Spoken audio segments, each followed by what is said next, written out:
Vous vous souvenez de ces continents oubliés dans les livres de Jules Verne, de ces civilisations amazoniennes encore intactes? Eh bien, le hasard m'a permis d'en découvrir un exemple en pleine lointaine banlieue parisienne en allant faire les courses et comme il se doit.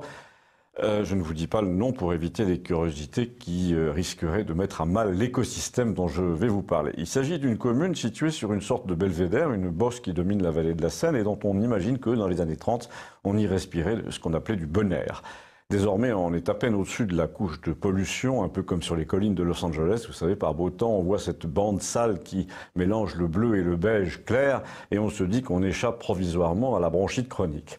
Donc ce jour-là, vous allez faire vos courses, un peu par hasard, dans un petit centre commercial minuscule, un supermarché à taille humaine, qui comporte à peine 50 places de parking, une galerie commerciale qui fait 100 mètres de long, et dès le parking, vous êtes frappé par l'uniformité de la population. Vous avez l'impression d'être dans un film des années 70 avec Jean Lefebvre et Bernard Blier. Il y a des vieux couples en chemisette et en robe d'été. La scène se passe début octobre, il fait encore chaud. Il n'y a pas d'enfants, pas de poussettes et surtout pas de poussettes à deux enfants façon impériale, vous savez. Pas de vêtements noirs non plus. Il n'y a pas de rayon sucrerie interminable, pas de kilomètres de soda, non seulement parce que la place manquerait, mais parce que visiblement il s'agit d'une clientèle qui achète des choses normales. Des légumes, par exemple, en grande quantité, du poisson, de la viande, un peu surgelé.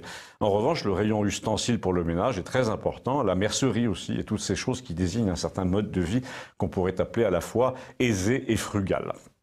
À la caisse, où vous attendez longtemps comme d'habitude par défaut de personnel, aucune impatience entre les gens, les trois quarts sont retraités et en plus ils se connaissent, ils se congratulent, ils se disent je vous en prie ça ne fait rien, etc. Une caissière avec qui j'ai eu le loisir de parler m'a raconté que c'est l'un des rares supermarchés du coin où le chiffre d'affaires est constant du début à la fin du mois.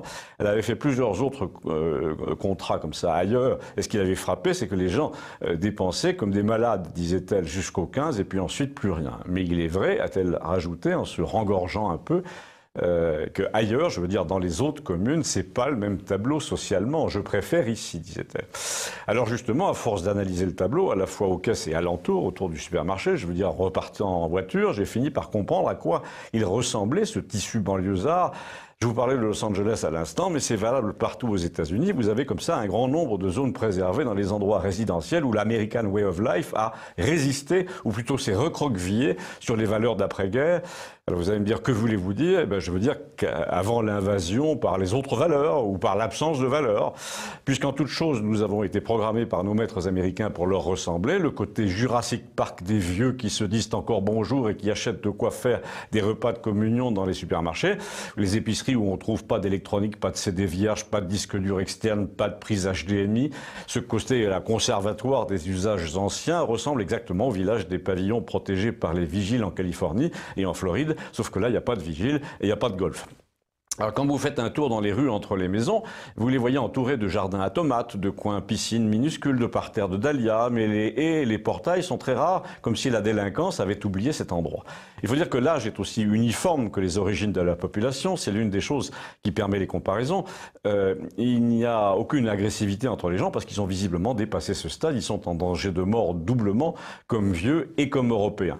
D'ailleurs, Corbeil, où une chasse à l'homme est en train d'être organisée par SMS par la jeunesse locale, se trouve juste à côté. On mesure très vite qu'ils se sentent tous, là, ces vieux, comme sur un bateau sensible à la moindre secousse. Du coup, ils mesurent leurs gestes, ils font preuve de patience et de discrétion mutuelle. Mais la chose vraiment frappante, c'est que si par hasard un client que nous appellerons atypique, sans plus de précision, fait son apparition aux caisses, vous avez l'impression que toute cette population adopte un profil un peu contraint, comme les habitants d'un pays occupé qui ne veulent pas attirer l'attention de la commandanture. Ici, ça s'appelle Campagnol TVL et c'est en direct de la zone libre ou de la ligne de démarcation. Faites passer, merci.